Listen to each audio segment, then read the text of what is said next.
마태복음 25장은 우리 믿음의 사람들이 항상 마음에 품어야 할 이 종말론에 대한 세 가지 비유를 알려주고 있습니다.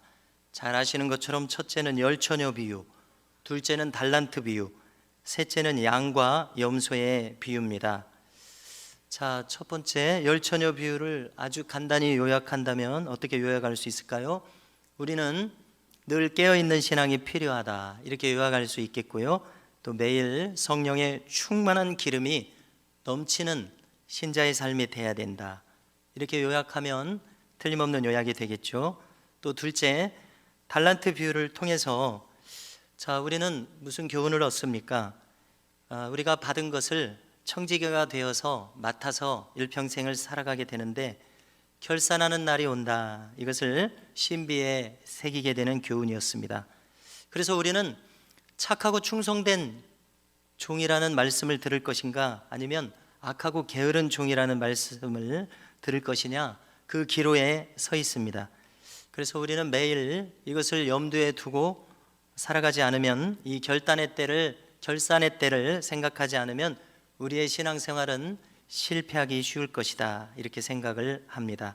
세 번째로, 양과 염소를 가름과 같이 심판의 날이 반드시 올 텐데요, 양인지 염소인지, 달리 말해서 알곡인지 가라지인지, 그때 가서 결정되는 것이 아니라 지금 사는 모습에 의해서 결정된다는 교훈입니다. 그래서 내 삶 자체가, 살아가고 있는 지금 삶 자체가 내가 양으로 살아가고 있나 염소로 살아가고 있나, 나를 돌아보게 하는 말씀입니다. 그래서 우리는 이 성탄절 한 해를 마무리하면서 송년주일, 오늘이 송년주일이기도 하죠. 또 다음 주는 신년주일, 이 시간이 다른 시기로 넘어가는 이 마무리와 또 결산의 때를 맞아서 이 신앙적인 결산을 생각해 보게 되는 것입니다.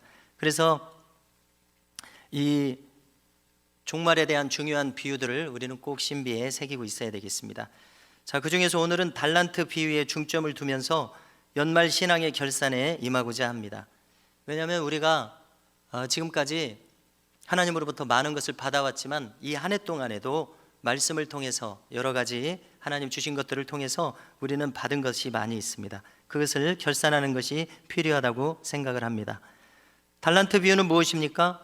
우리 각 사람이 각자의 분량에 맞게 청지기로서 부름받고 주님께서 청지기로 삼으셨다는 것입니다.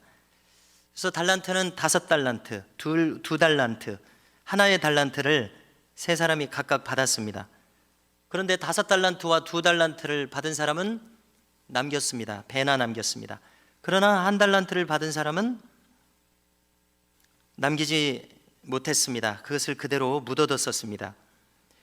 그래서 이 앞에 두 사람은 착하고 충성된 종이라고 칭찬을 받았습니다.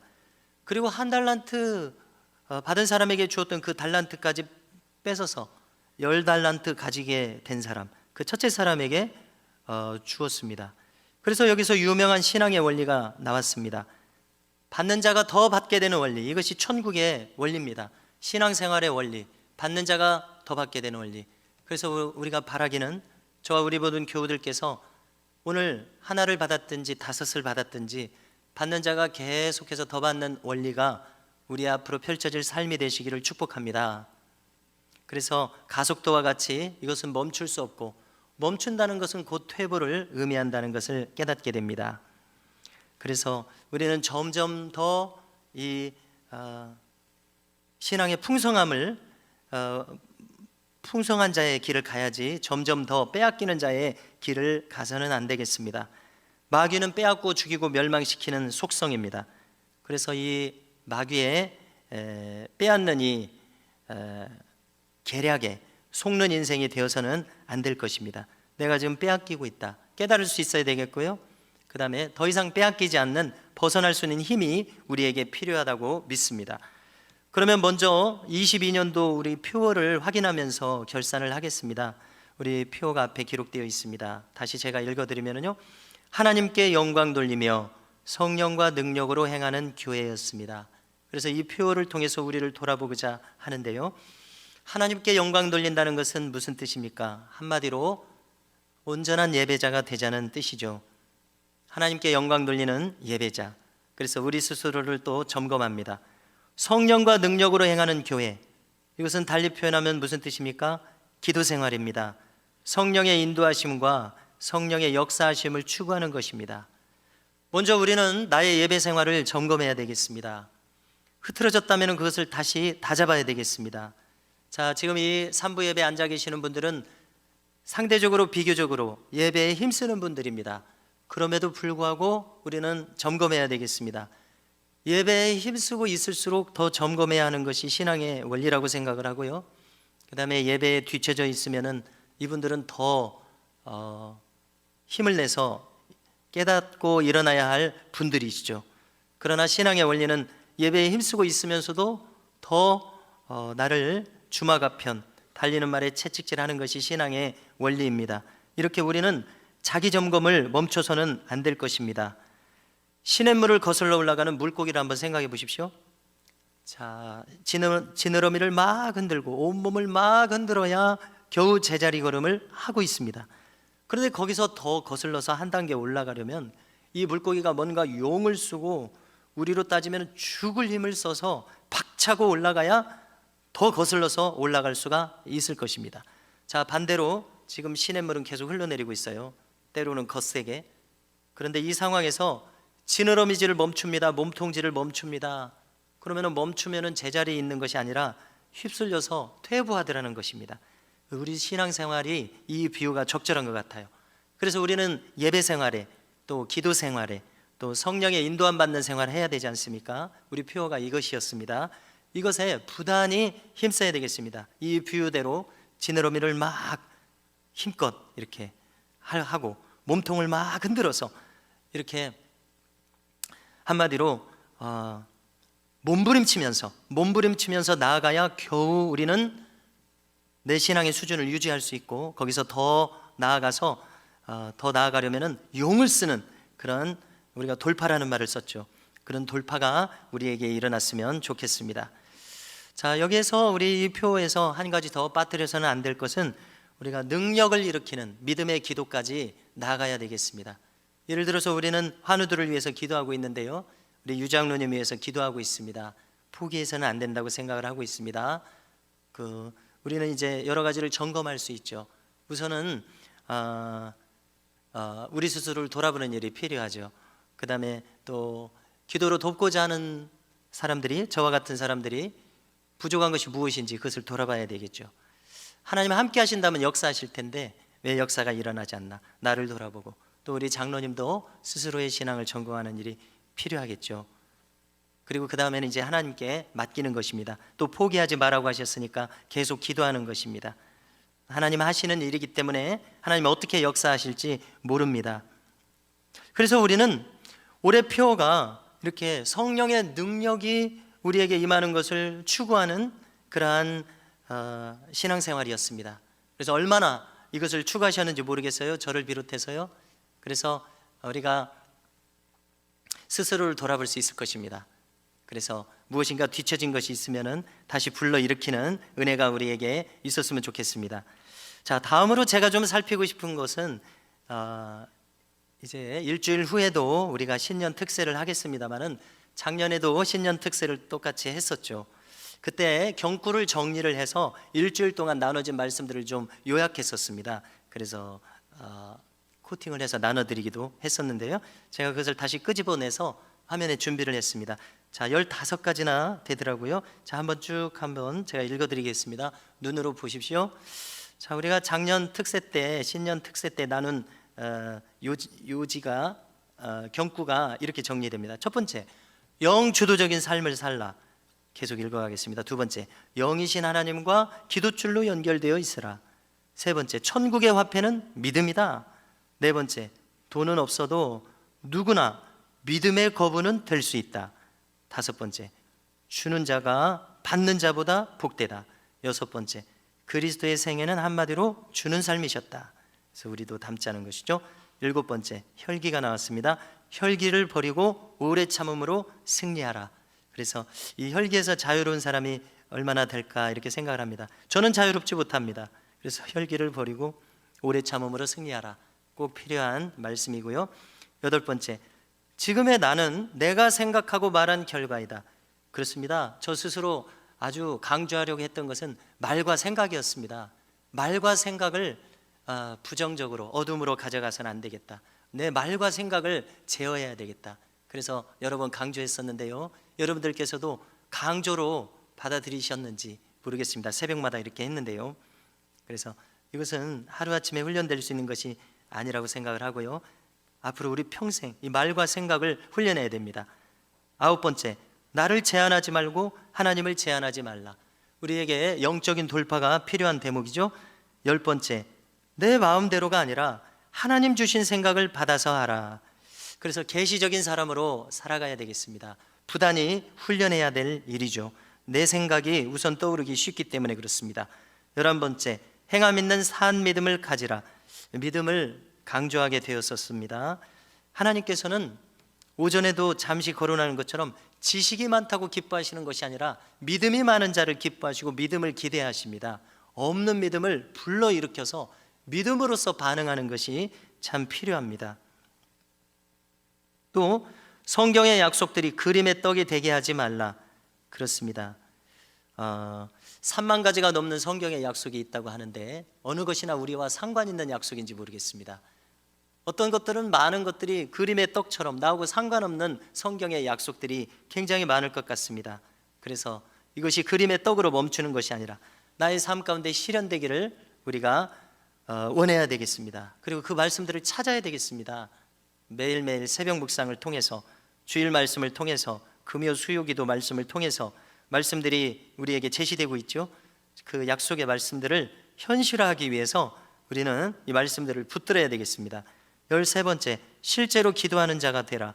15가지 중에서 제가 제일 마음이 가는 대목이 아닌가 생각을 합니다. 저부터 기도하는 목회자가 되어야 되겠습니다. 우리 모든 교우들께서 실제로 기도하는 분들이 되어야 되겠습니다. 그래서 우리 교회는 실제로 기도하는 교회가 되어야 되겠습니다. 할렐루야. 그래서 기도에 대해서 하나님께서 평가를 하시겠죠. 그러면 우리가 어느 정도 수준인지 모르겠습니다.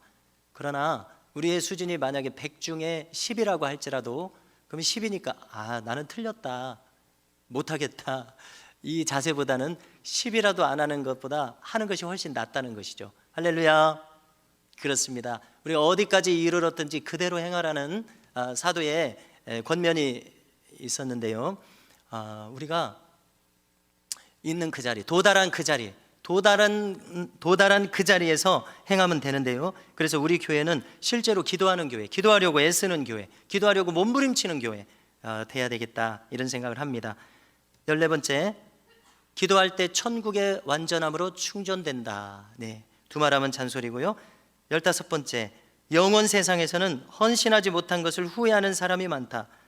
대단히 일리가 있는 말입니다. 그래서 우리는 지금의 초점을 두고 살아가는 것이 아니라 저 영원 세계에 초점을 두고 살아갈 때 이 땅에서 삶이 바르게 정리가 됩니다. 기준을 바로 잡으니까요. 자, 다시금 빠르게 요약하겠습니다. 영적 생활, 둘째 기도 생활, 셋째 산 믿음, 넷째 주는 사랑, 다섯째 자기 절제, 여섯째 돌파, 일곱째 계시적 삶, 여덟째 성경 약속의 현실화, 아홉째 실제로 기도하는 성도와 교회, 열째 심은 대로 거두는 천국의 법칙, 상급 신앙 이상입니다. 더 자세히 다루지는 않겠습니다. 저와 여러분, 우리 교회가 평생 추구할 신앙의 주제들입니다. 결국은 23년도에도 대동소이하게 우리가 다루게 될 것입니다. 큰 줄기에서는 같은 것을 반복하게 될 것입니다. 자, 그러면 또 빠르게 진행을 해서요, 우리가 주일과 수요, 금요 말씀들은 일상적으로 나눴었고, 새로운 것을 나누기도 하고 반복된 것을 나누기도 했습니다. 그래서 이제 쭉 생략하고 가을 부흥회로 결산을 넘어가겠습니다. 자, 대주제와 소주제를 한번 뒤돌아보겠습니다. 대주제는 우리가 4시간 가졌었습니다. 술람매 영성, 에녹 영성, 아브라함 영성, 이사갈 영성입니다. 우리가 많은 은혜를 받았습니다. 간간히 나누는 대화를 통해서 적지 않은 은혜들을 받으셨습니다. 또 앞으로 목사님을 다시 모시고 싶은 계획이 저도 있는데 다시 모시면은 별로 거부 반응이 없을 것 같아요. 좋다고 하실 것 같아요. 두루두루 여쭤보지는 못했지만은요. 자, 소주제를 생각을 해보면은요, 첫 시간에 우리가 금요일에 집회를 했는데 술람미 영성에서 너 하나뿐이로구나, 이것이 강조되었었습니다. 그 술람미 여인은 얼굴이 새카맣고 겉으로 봤을 때는 못났는데 그 성품이 솔로몬을 완전히 매료시키는 그런 성품을 가지고 있었습니다. 그 술람미 여인은 우리 믿는 사람들을 가리키는데요, 예수님이 보실 때 1000명의 시녀들과 비빈들 그리고 또 왕비들이 있지만은 너 하나뿐이로구나 할 때 이 세상에 수많은 사람들이 있지만 이 자리에는 한 사람 한 사람 우리를 예수님께서는 주목하고 계시고 기대하신다는 거예요. 너 하나뿐이다, 이런 말씀을 하실 것을 기대하신다는 거예요. 기치를 세운 군대 깃발처럼 당당한 믿음, 아침빛같이 뚜렷한 그 태도. 그래서 우리의 신앙 태도가 낭중지추, 무슨 뜻입니까? 주머니에 바늘이 들어가 있는데 이 바늘이 삐져나오지 않을 수 없다는 것이죠. 우리의 신앙은 살아있는 신앙이라면 낭중지추로 주님께 보일 수밖에 없습니다. 주님 눈에 띄는 우리 신앙이 될 수 있기를 바랍니다. 스데반을 예로 듭니다. 스데반이 보여준 그 신앙에 주님께서는 보좌 우편에 일어서셨습니다. 주님도 깜짝 놀라셨기 때문에 그렇습니다. 술람미 여인에 대해서 너의 눈은 비둘기와 같다. 기도하느라고 눈물이 마르지 않는 거예요. 자기를 생각하니까 눈물이 나고, 우리 가정을 생각하니까 눈물이 나고, 내가 사랑하는 부모 형제를 생각하니까 눈물이 나고, 우리 교회를 생각하니까 눈물이 나고. 그렇죠. 그래서 눈물이 마르지 않는 기도의 사람, 우리가 항상 추구해야 될 사람입니다. 또 이 비둘기는 회귀 본능이 있어요. 그래서 항상 주님 품으로, 항상 교회의 품으로, 항상 신앙의 자리로 돌아옵니다. 믿음의 사람들의 교제로 항상 돌아옵니다. 이 비둘기와 같은 모습 우리가 돼야 되겠고요. 둘째 시간에는 에녹 영성을 다뤘습니다. 자, 에녹의 삶에 대해서는 우리 그 한 장짜리 성경이 뭡니까? 제가 또 맨날 떠올리지가 않네요. 거기에서 천천만만의 천군 천사들과 함께 에녹에게 하나님께서 임하셨었습니다. 하나님을 대면한 다음에 에녹은 전도자로 그 삶이 변합니다. 예언자로 그 삶이 변합니다. 그래서 에녹이 한 것은 심판을 선포한 것입니다. 하나님 심판하시는 날이 온다. 그래서 하나님께 들림받을 때까지 에녹은 동행을 했었습니다. 그래서 지금 이 시대를 살아가는 우리도 마찬가지입니다. 노아의 때와 같고 에녹의 때와 같습니다. 인자의 임함은 노아의 때와 같다고 했습니다. 에녹이 예언한 심판이 노아의 홍수로 실현이 되었었죠. 그래서 우리도 마찬가지입니다. 이때 에녹 영성으로, 노아의 영성으로 우리도 살아가야 합니다. 조금 전에 마라나타 우리 찬송을 불렀습니다마는 주님 오시는 그날까지 우리 생에 오시지 않으면 우리가 이제 우리 인생에게 주어진 생명을 마치면 주님 만나게 됩니다. 또 우리가 정확하게 알 수는 없지만 만일 우리 생에 주님 오시면 우리가 주님을 맞이해야 됩니다. 바로 이 에녹 영성으로 살지 않으면 우리의 신앙은 승리할 수 없습니다. 또 아브라함 영성이 있었습니다. 자, 아브라함의 마지막 운명하기 전에 보여준 믿음은 우리가 일상적으로 다루는 주제는 아니었었습니다. 그런데 아브라함은 이삭을 통해서 언약을 이루기 위해서 어떻게 해야 되는지를 알았습니다. 자기 이제 그 구두라가 맞습니까? 구두라를 통해서, 구두라가 아니죠? 구두라 맞습니까? 구두라라고 했다가 갑자기 지금 확신이 안 서가지고 6명의 아들,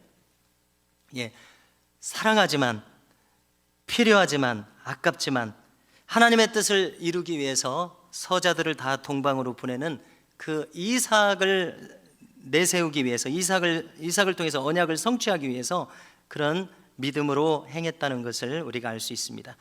자, 우리도 주님을 위해서, 하나님 나라를 위해서 우리가 교회를 사랑하기 때문에 우리가 사랑하는 다른 것들, 또 내 삶에 필요하지만 시간이나 여러 가지 계획들, 또 물질들, 이런 것들이 필요하고 아깝지만 하나님이 더 중요하시기 때문에, 하나님 나라 이루는 것이 더 중요하기 때문에, 나를 부르신 사명이 더 중요하기 때문에 그런 것들을 2차적으로 물리칠 수 있는 바로 이 마음이 아브라함 영성이었습니다. 그래서 우리도 이 믿음을 추구해야 되겠습니다. 또 그런가 하면 이사갈 영성이 있었습니다. 자, 이사갈 지파의 사람들은 말씀을 가까이 하는 사람들이었습니다. 우리 교회가 추구하는 것이 그것이죠. 어린이로부터 청년 장년에 이르기까지 매일 성경 본문으로 함께 일체감을 가지고 갑시다. 제가 지금 이렇게 하고 있죠. 그래서 우리 청년들도 새벽 설교를 녹화해서 올려놓는 것을 듣는다는 것을 이제 피드백을 통해서 들을 수가 있었어요. 그래서 제가 바라는 것이 그것이었어요. 그리고 그렇게 해서 말씀을 함께 가져가고 많은 말씀들이 나눠지는데 그 중에 우리의 신비에 꽂히는 말씀들이 반드시 있습니다. 그것을 붙들고 신앙의 승리를 하기를 원합니다. 아무튼 이사갈 지파 사람들은 말씀 연구자들이었습니다. 그들은 시세를 알았습니다. 이 시대를 읽을 수가 있었어요. 그래서 그들의 200명, 300명이나 되는 사람들이 유독 그 지파 사람들이 백성의 지도자들이 됐습니다. 왜냐하면 이 시대를 앞서서 이끌고 갈 수 있는 사람들이 되었기 때문에 그렇습니다. 그래서 우리가 말씀의 사람이 되면 이 세상에 지식이 많아서가 아니라 말씀의 사람이 되면 이 시대를 이끌고 갈 수 있는 사람이 된다는 것을 알게 됩니다. 자, 그것도 중요한 것이지만 더 중요한 것은 하나님께서 쓰신 책이 있고 쓰고 계신 책이 있습니다. 목사님께서 쓰신 책에 대해서는 사실 자세히 얘기 안 하셨어요. 쓰신 책은 요한계시록에 2개가 있고 그 다음에 이 성경입니다. 이제 간단하기 때문에 거론 안 하신 것 같아요. 계시록의 앞에 7 봉인을 한 대환란에 대한 책이 있고요. 그 다음에 작은 두루마기가 있습니다. 7년 대환란에 대한 책이라고 해석을 할 수 있습니다. 우리가 사실 자세히 알지 못하는 것입니다. 그리고 많이 신경 쓰지 못하는 것이죠. 그래서 그냥 있구나 하고 그냥 넘어가면 될 것 같아요. 나중에 혹시 다룰 수는 있어도요. 그 다음에 이제 우리가 익숙한 것은 성경입니다. 이미 쓰신 책입니다.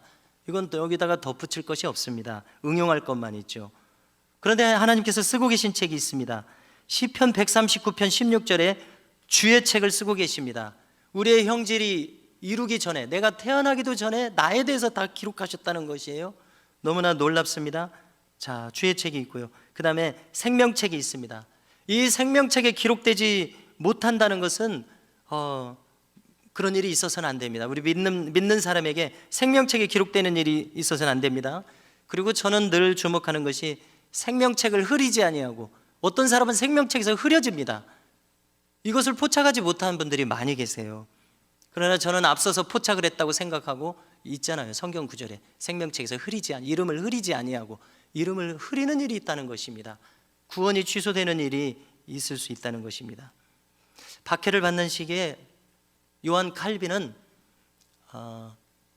성도의 견인이라는 교리를 굳세게 세웠어요.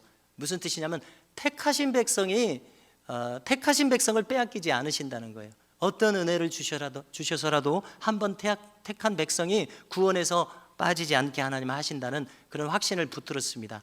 물론 그런 신앙도 너무 귀합니다. 그러나 생명책에서 흐리지 아니하고 라는 말씀이 있기 때문에 생명책에서 흐려질 수 있다는 것, 우리가 이것을 알면 신앙에 큰 도움이 된다고 저는 생각하고 있거든요. 또 이 생명책, 반드시 나의 이름이 기록되어 있어야 되겠고요. 그 다음에 행위책이 있습니다. 행위책, 선악간에 우리의 행위가 다 기록되고 있습니다. 그래서 우리가 이 신앙을 가지는 것이 너무나 중요합니다. 왜냐하면 다 기록되고 있으니까요. 그런가 하면 말라기서 마지막 장에는 기념책이 있습니다. 특별한 소유로 삼고 특별하게 기록하는 기념책이 있습니다. 자, 제가 지난번에도 거론을 했습니다만 이 기념책을 제가 읽기는 읽었을 거예요. 그런데 목사님이 확실하게 알려주시니까 제 신비에 새겨져 버리는 거예요. 레마의 말씀으로 다가오는 거예요. 그냥 하나님께서 기념책에 따로 적으실 만한 그런 하나님의 백성들이 있다는 것입니다. 바라기는 우리 미담교회, 저를 비롯해서 우리 모든 교우들 중에서 기념책에 기록될 정도로 하나님께서 기뻐하시는 하나님의 백성들이 나오실 수 있기를 주님의 이름으로 축원합니다. 이외에도 많은 말씀들을 가지고 우리 지난 한 해의 신앙생활을 돌아보고 결산할 수 있을 것입니다. 어떻게 그 많은 말씀들을 다 다루겠습니까? 많은 말씀들이 있지만 최근에 다룬 한 가지 말씀을 제가 기억할 수 있기 때문에 간단하게 다루고 오늘 이 내용을 정리하겠습니다. 우리가 지난 새벽에 요한일서를 다뤘죠. 저는 거기서 사도 요한의 변화됨을 읽었습니다. 금요 기도회 때도 반복을 한 내용입니다만은 예수님이 사도 요한을 보고 우레의 아들이라고 그랬습니다. 무슨 얘기입니까? 한혈기 했다는 것입니다. 사도 요한이 그렇게 한혈기를 했다는 것이 잘 납득이 가지 않는 것 같습니다.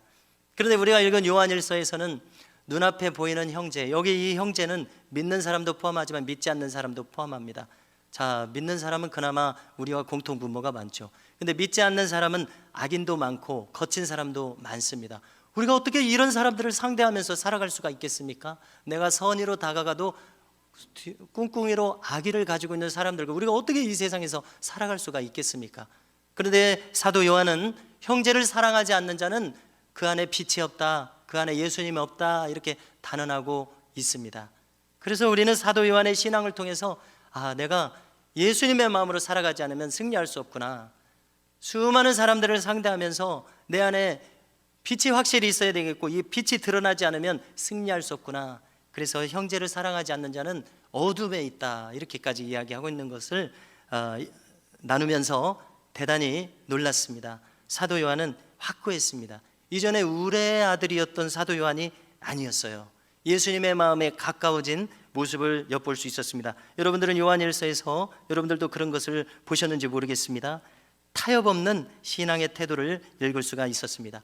자, 그래서 우리도 이 한 해를 결산하면서 성경은 나의 심령을 가만히 그대로 놔두시지 않는 것 같습니다. 그대로 허용하시지 않는 것 같습니다. 나를 자꾸 돌아보게 하고 나를 자꾸 예수님의 마음에 가까이 오도록 이렇게 하십니다. 그래서 저를 비롯한 우리 모든 교우들께서 예수님의 마음으로 점점 더 가까이 가는 이 추구를 멈추시지 않으시기를 주님의 이름으로 축복합니다.